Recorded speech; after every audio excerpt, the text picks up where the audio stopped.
Hey guys, my name's Ridley Roush and I am the creator here at the Tattered Book page.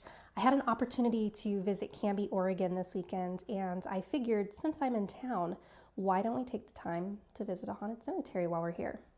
Let's go.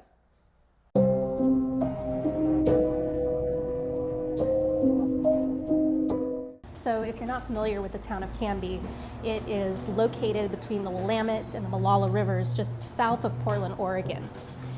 Prior to being called Canby, it was actually called Baker's Prairie.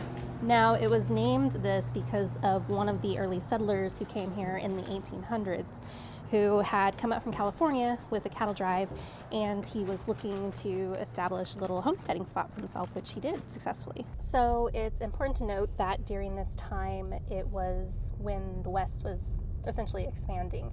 In the 1850s, the Oregon Land Donation Act was created, which allowed people to come in, men in particular, and claim up to 640 acres of land to set up a homestead on. One of the people who did that, his last name was Jocelyn, and he staked his claim in 1853 as part of that Donations Land Act.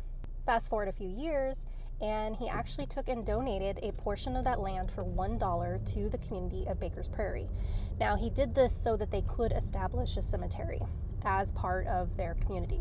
Right now, we are driving down the wonderfully named Elm Street in Canby, Oregon, and we are headed to Knightsbridge Road, which is where the cemetery is located. Now, the cemetery is called Baker's Prairie Cemetery. It does get its name from the original town. And what I would say is that if you are going to go and visit this cemetery, please be respectful and mindful. It is not a gated cemetery, which is something that really stood out to me when I first drove by it. It's very interesting because most of the cemeteries I'm used to are gated, or they have some sort of fencing around them to protect them. But this is a pioneer cemetery. It is open to the public. And as always, when you are going to be visiting a location that is the final resting place for people, always practice respect. Don't take anything, don't disturb anything, and just be very mindful of where you're at. I also want to state for the record, which is totally unrelated to this topic, but this is my first time filming a video in public, like recording myself in public. And I don't know how content creators do this. It's a little awkward. I'm hoping that as time goes on, I'll get more comfortable with it. But yeah, it's quite the interesting little thing to be walking around with a camera talking to it when you're out in public. And I'm not even really in public right now, but that's my little side note. The other thing that really stood out to me about this particular cemetery is that it is smack dab in the middle of a residential neighborhood. And I know a lot of cemeteries are located in residential neighborhoods, but for some reason this one feels a little different. It's like very, very, very residential, and there's an elementary school nearby, and it just seems a little out of place. But you know, that's the nature of a historic pioneer cemetery. You can't pick where they're at or where the town decided to grow up around it.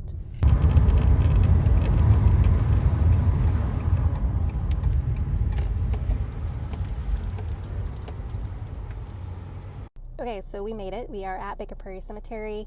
It is very tiny, and we're going to get out of the car here in a moment. This is a high traffic area, just so you're aware. There's only very limited parking, like maybe 1 or 2 spots. And it is, as I said, in a residential neighborhood, so there are houses everywhere. So yeah, just be careful and respectful when you come out, if you come out.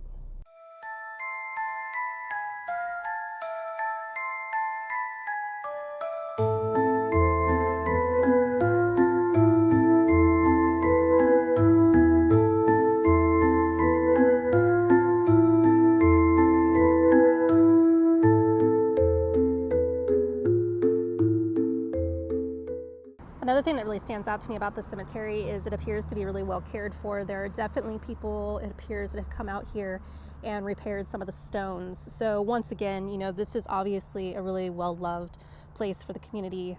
So be respectful when you come out here. Another really cool fact about this cemetery, if you're interested in the history of it, is out of 131 graves here, 86 were actually here before the 1900s. So that really makes this a true pioneer cemetery.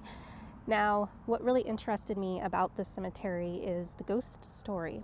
So apparently, In this cemetery, over the years, has been sighted the specter of a man who is dressed in all black. He has a brown hat, brown leather satchel on him, and he comes out and he stands longingly in front of one of the headstones.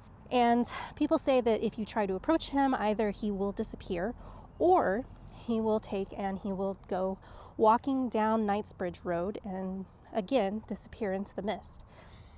I'd love to know more about this ghost story. However, it does appear that most of the details online are lacking. You never hear which grave people say they see him standing in front of. Is it one? Is it many? There's really not any details on if people see him at night or if they see him during the daytime. Of course, I'm here during the daytime and, am I gonna see him? Probably not, but a girl could dream. One of the things that really interests me about history is the stories that are untold. And I'm really interested in this concept of a ghost that comes out here and just stands and ponders over a grave. Is it his grave? Is it the grave of a loved one?